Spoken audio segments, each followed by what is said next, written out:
All right, here we go. I am Little Movie Perp, and my MME hot take is I think moviegoers don't want a good story. Now, hear me out. Hear me out. Okay. I feel a lot of movie fans, film pundits, AI enthusiasts, and maybe even some critics that say, I just want a good story, don't actually. In fact, they probably don't even know what they want.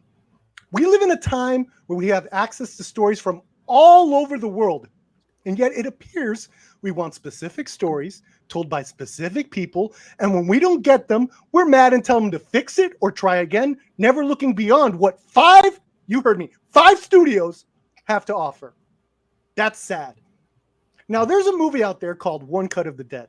Yeah. It's a magnificent film, a wonderful, inspiring story that can only be told through the magic of motion pictures. It came up with an innovative, fresh story, and more importantly, how to tell it. Nobody saw it. But Perp, it has subtitles, and I can't read. There's always a caveat, right? I want to see a movie, not read it. What, you think it's just fucking letters on the screen and nothing else? You can't read 2 sentences of dialogue fast enough that you missed an important visual cue? Let me tell you, unless you read at a 3rd grade reading level, that's never happened to anyone. Okay? No one's ever missed a visual cue because they were reading a subtitle. Unless they're in a 3rd grade reading level. Oh shit, I missed the old boy hallway fight because I was reading what the bad guys were yelling. That's never happened. Never happened. You know what the ultimate irony? Actually, it would be the ultimate irony if the people, and I'm pretty sure it is. If the people who say, I just want a good story aren't willing to read it. I think that's pretty funny. Now, I understand that One Cut of the Dead isn't quite accessible because it's a foreign film. Fine. There's another movie out there called First Reform starring Ethan Hawke. Good mainstream actor, right? First Reform is another great story dealing with such dueling, contradicting ideologies. I didn't even know it was possible that you could come up with a movie like that. That's how good the story is. All right? And it exists. All right? I just want a good story. I don't buy that anymore because those are out there. We're not watching them. We're not watching them, people. Stop saying that. You're not recommending. You're not doing any of that. Now, I think there's a lot of people think there's 7 basic narrative plots and frameworks that you could work. I'm going to list these frameworks right here. The number 1, overcoming the monster. Number 2, rags to riches. Number 3, the quest. Number 4, voyage and return. Number 5, the rebirth. Number 6, it just says comedy. And number 7, tragedy. That's it. That's all we're playing with, people. You can't do anything else. Okay? So in other words, we've pretty much seen it all. And yet I just finished gushing about 2 movies praising its story and storytelling. How the hell, Perp? Well, I answer with another question. Do you think Mario Bros. Made $1 billion because of its story? No. People will say it was respectful to the source material and it was respectful, blah, blah, blah, blah, blah. Let Perp tell you what audiences, you and me included, are looking for, whether it's consciously or subconsciously. What people want is for the filmmaker's intent to be clear and fully capitalized on. That's it. Whether it's Matt Damon and Leonardo DiCaprio creating tension with merely getting on the phone together in The Departed, or John Wick's shotgun with fire round set pieces told through a spectacular bird's eye view shot. These moments are brought to you by filmmakers' intent. A good story has always been a given, not a bonus. Filmmakers already want a good story just like you, with engaging characters wrapped around their original intent. It's always been the goal, to the point that saying it means nothing. Trust me. And that is my hot take. Let's go. Hot take, hot take. We got another hot take. Hot take, hot take, hot take. What do you got? Wow. Hit me. Wow. Okay. Where do I even begin with that? God damn, Kurt. I didn't know you felt that way. I just got back. Did I miss anything? No. Funny. Man. Okay, so I see what you're saying with that. Like the Mario example, because I did like Super Mario Brothers, and a lot of people are saying that, yeah, the story was weak. It's not complex, and it's like that movie didn't need to be. Like it was It didn't need to be a good story. No, even though I argue that the story is better than what people are giving it credit for, but that's a whole other thing entirely. But like, Sure. I don't think what applies with Mario Brothers can apply with everything else, because depending on the subject matter and the tone and all that stuff, like there are certain stuff that needs like a strong, compelling story. Because on the intent again, that's why I said intent. If a filmmaker's intent is for that, for a certain structure or certain genre, sure.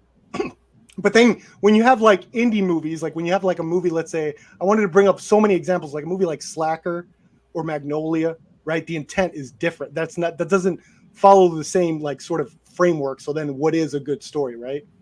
In that, I guess maybe the weed's kicking in. Sorry. Oh boy. Okay.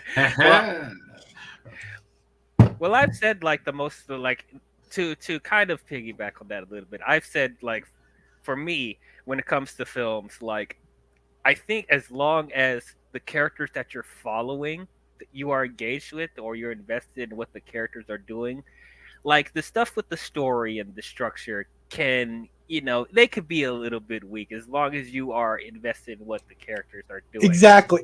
Though we don't, some of us, of course, there's always exceptions, guys. These are just, we're speaking in generals, right?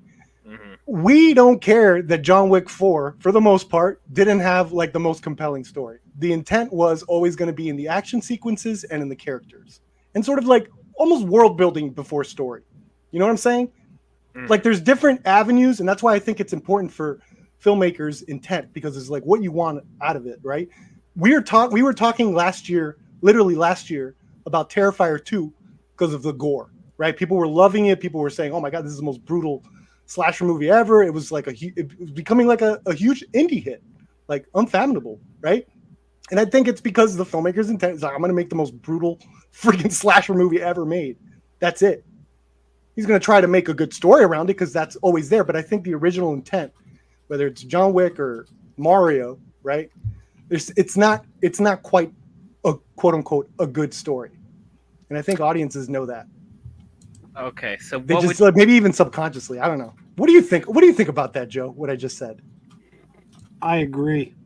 Whoa!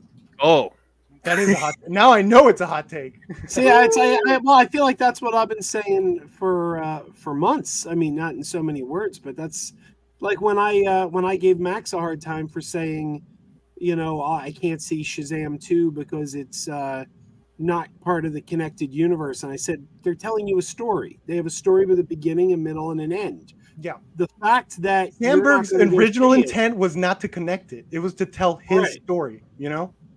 And sure, I'm sure like, there's other producers saying, hey, try to connect it with Wonder Woman or whatever. I'm sure, but the original intent, right? And just going back to what you said, like I thought it was okay. I thought it was, I don't know, cute, I guess, mildly amusing. Mm-hmm. But I didn't really care for Super Mario Brothers. It was one of the movies I thought was weakest this year.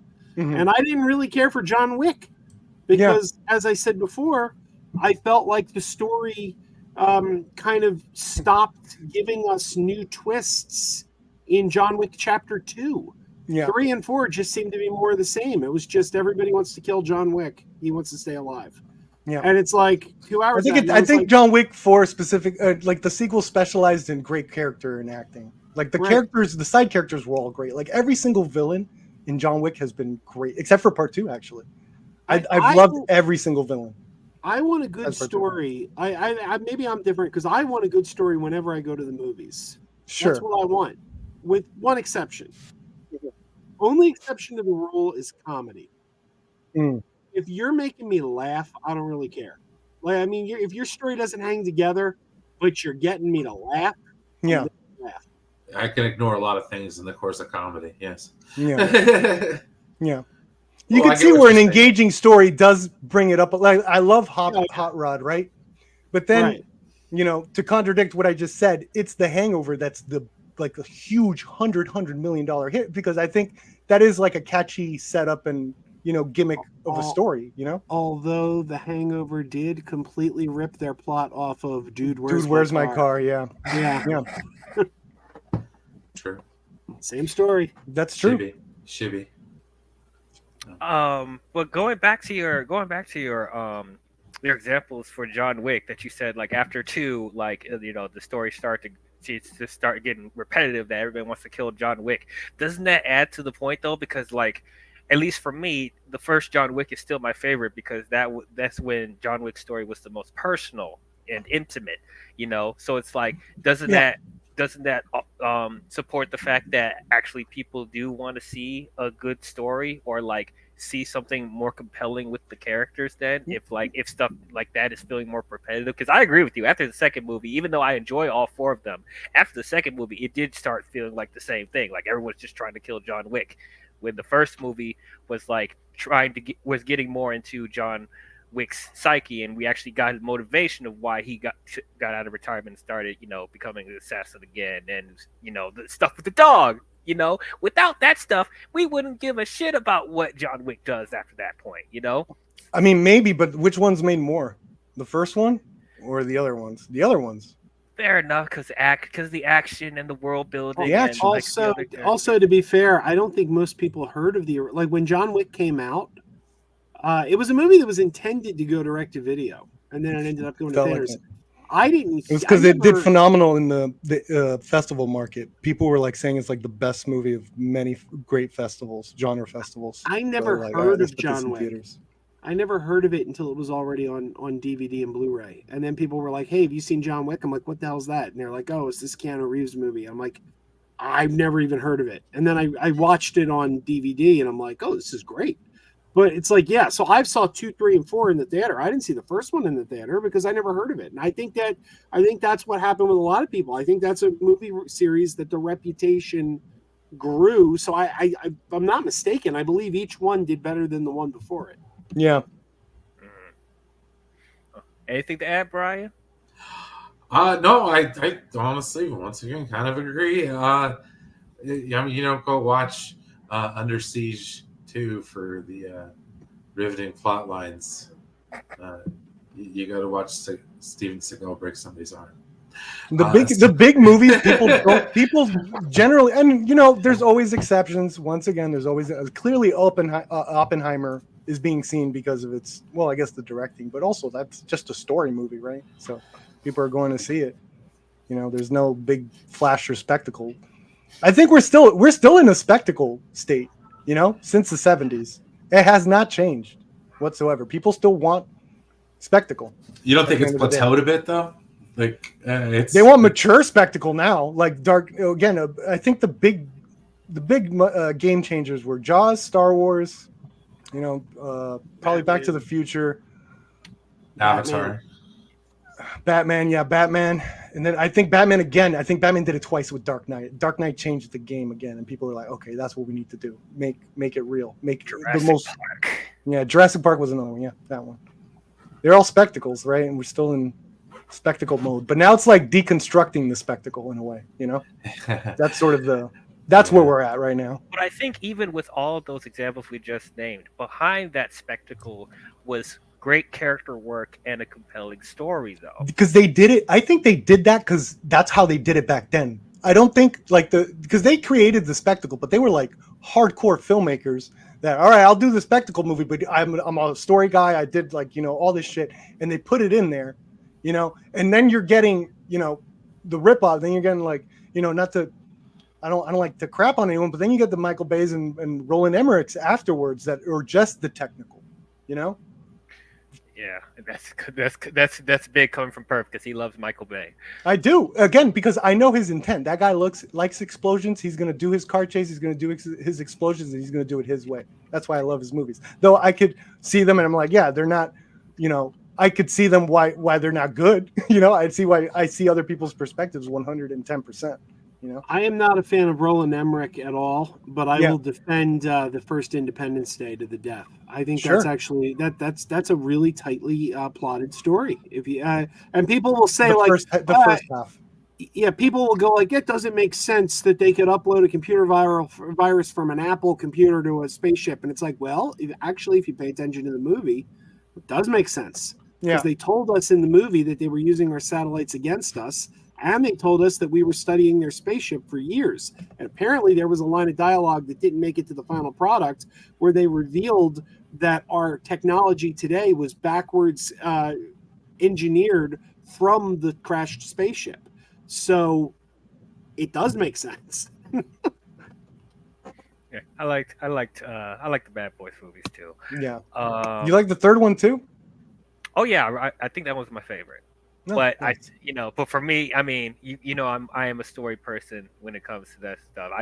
I found the character stuff was the most compelling in that one, even though the second one's probably the most entertaining from an action standpoint. So that's the kind of stuff I understand what you're saying. It's like people like the spectacle; they could leave the story stuff at the door. And don't get me wrong, I like me some action slack. I don't need every movie to be like the super complex thing.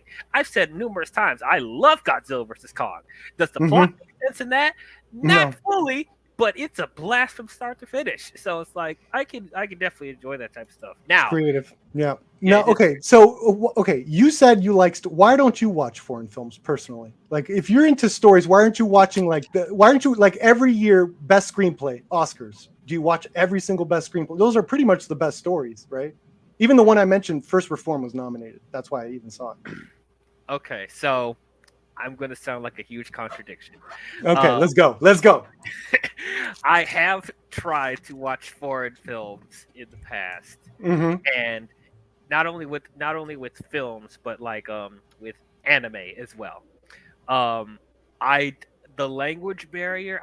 I'm sounding like a filthy American right now. I'm the filthiest Black American you'll ever hear. But like the language barrier of some foreign films does keep me from fully enjoying a film. That's why I said I would rather watch English dubs than watch like the actual language, because I can't. If for me, I know it sounds dumb. For me, it's hard for me to fully engage with what's going on when I'm trying to follow what they're saying.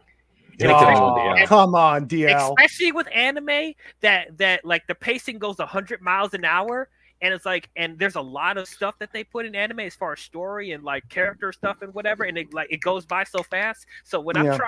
I'm trying to concentrate on what they're saying, but then they're going so fast, and then like so it's hard for me to fully engage there. I'm sorry. And then also, like I said, I'm a filthy. What about like American. Jackie Chan? You watch Jackie Chan movies at least in dubs? Those are fine dubbed. Like, I don't think you need a good story for those.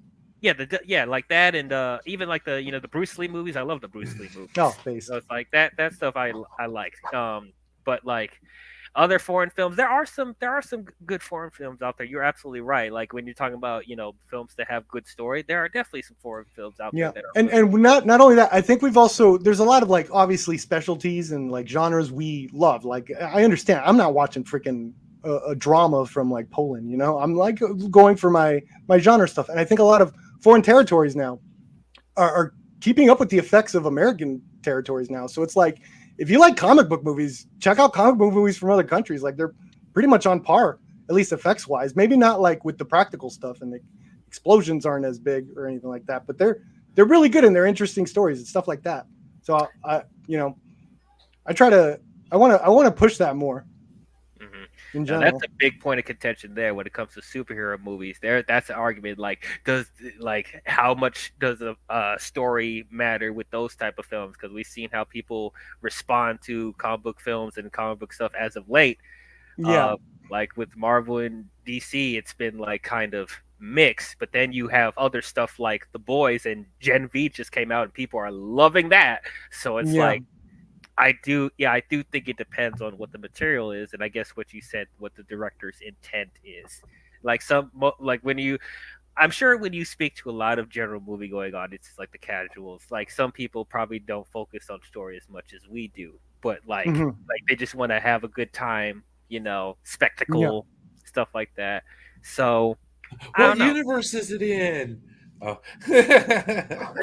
Yeah, that stuff. I'm just like, is That's it the most connected? annoying argument ever. I was like, I don't care. Does it connect to something? Is it what's it gonna do? I'm like, is it a good movie? Is it a good movie on its own? Is it a good thing? Are you enjoying what you're watching? Does it need to connect to something? That's Joe's argument right there in a nutshell. It doesn't have to connect to be good. It doesn't. It doesn't. It's a shame that like we're conditioned to have everything be be like interconnected or have a shared universe, whatever. But It's like, Game of Thrones' fault.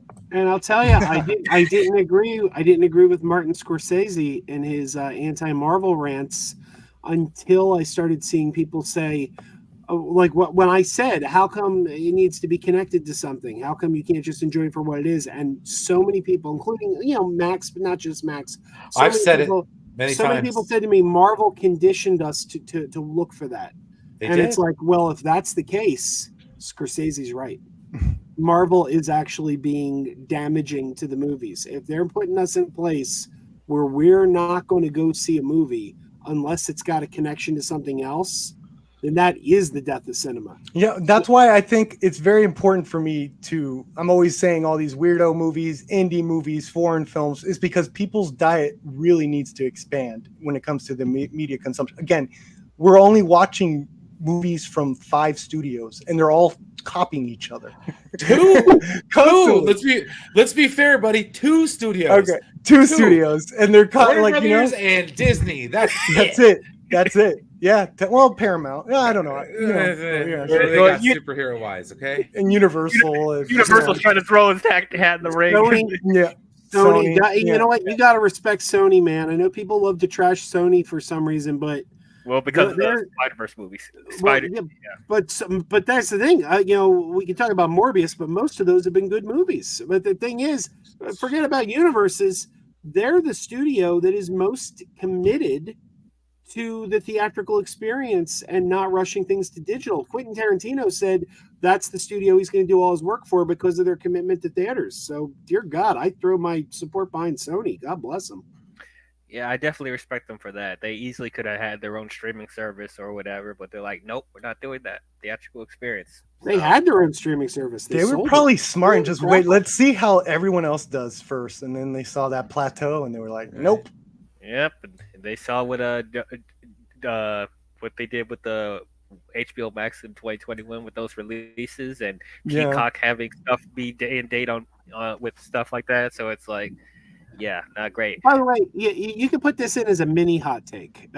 Sure. I keep hearing people say that Peacock, they put these horror movies on day and date on Peacock if they don't have faith in them. Like I think Campia said that. I've heard a few other people say that. Five Nights at Freddy's. Halloween Kills, Halloween Ends, Firestarter, and Five Nights at Freddy's all went day and date on. Yeah, Exorcist didn't. I'm going to tell you what I think it really is. I don't think it has anything to do with not having faith in it. I think that they are using it as a marketing tool that every Halloween they're going to release a horror movie day and date in theaters and on Peacock. I think it's about marketing because every one of these movies, all 4 of them that they've done that with, came out at Halloween time.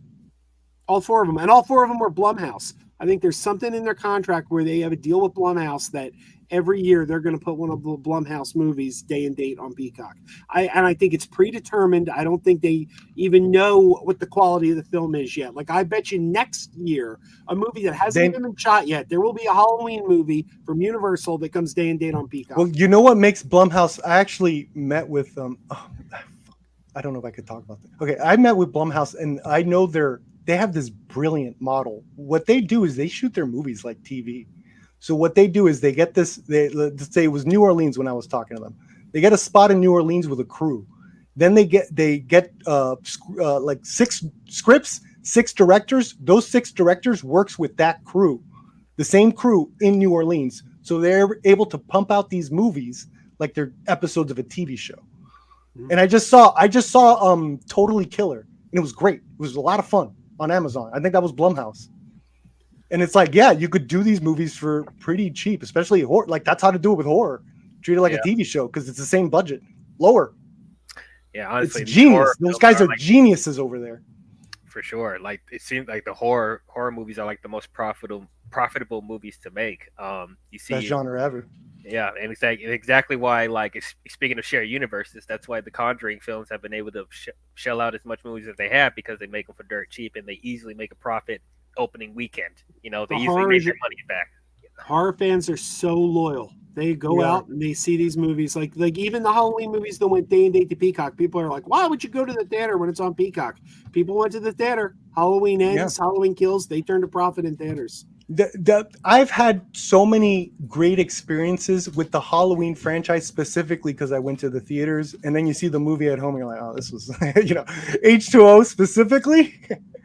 And David Gordon Green's first Halloween is not my favorite one, but in the theater, it was absolutely electrifying. People were hollering, people were laughing. It was a lot of fun, and it definitely added my enjoyment of the movie overall. That later, my rating had to go down when I see the movie for what it really is.